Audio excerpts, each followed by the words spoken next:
हरसेनि गेजेराव बिटिआरनि मोननै जिल्लायाव सानै फालांगिरिखौ दुथां सुबुंफोरा गुलि गावनानै गोब्राब जखम खालामनानै गालाङो। थारैनो माखासे दुथां सुबुंफोरा गोजोन बिटिआरखौ फिन खैसार खालामनो नाजादों नामा? गोजोननि नोगोर क'क्राझाराव फिन गिलु-बालु गुलि गावनाय जाथाय। थांनाय मोनानि 8:30 रिंगासोआव सोरबा सिनाय मोनै दुथाङा मटर साइकेलजों फैनानै हेलमेट गानना सासे सुभाष मण्डल मुंनि फालांगिरिखौ गुलि गावदों। गुलि गावजानाय सुभाष मण्डला जखम जादोंमोन।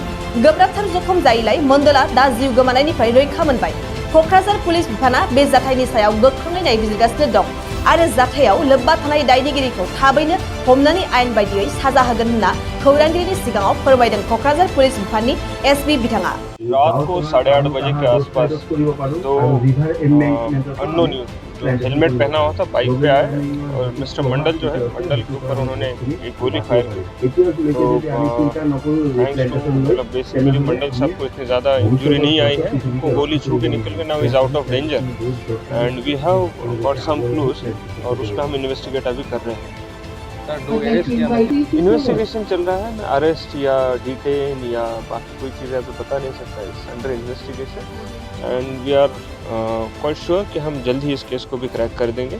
बट मैं सभी यूथ को ये मैसेज देना चाहता हूँ, भले वो सरेंडर कार्डर हो या यूथ हो, कि इस टाइप का कोई भी जो एंटी सोशल जो काम होता है या हथियार से रिलेटेड काम है उससे हमने दूर रहना है। हमारे बोडोलैंड में इतने सालों के बाद में जो शांति आई वो हमें कंटिन्यू करनी है and we will be taking very strict action against anyone जो इस तरीके के एक्टिविटीज़ में इन्वॉल्व रहेगा।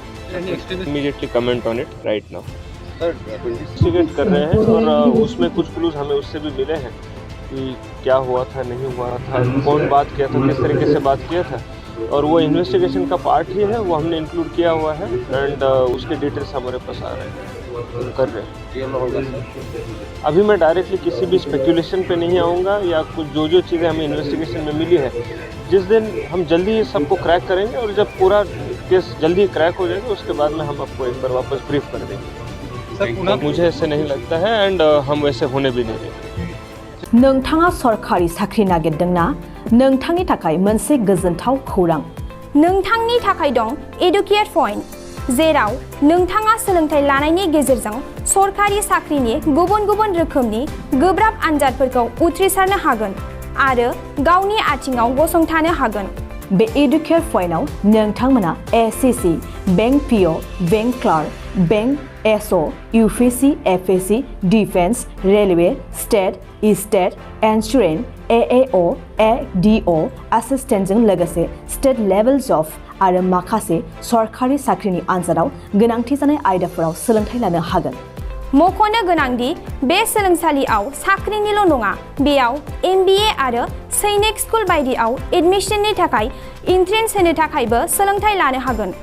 बे सोलोंसालियाव गाहाम थाखो खथानि सुबिदा दं आरो सम मथे नोंथांनि सोलोंथाइखौ बे सोलोंसालियाव होनाय जागोन। बेखौबो मिथिनांगोन दि बे एडुकेट पॉइन्टआव सोलोंथाइ लानानै बावैसो 2021-22 इं मायथाइनि एसएससी जीडीनि आनजादाव गासै 11 सा सोलोंसाफोरा उथ्रिसारनो हादों।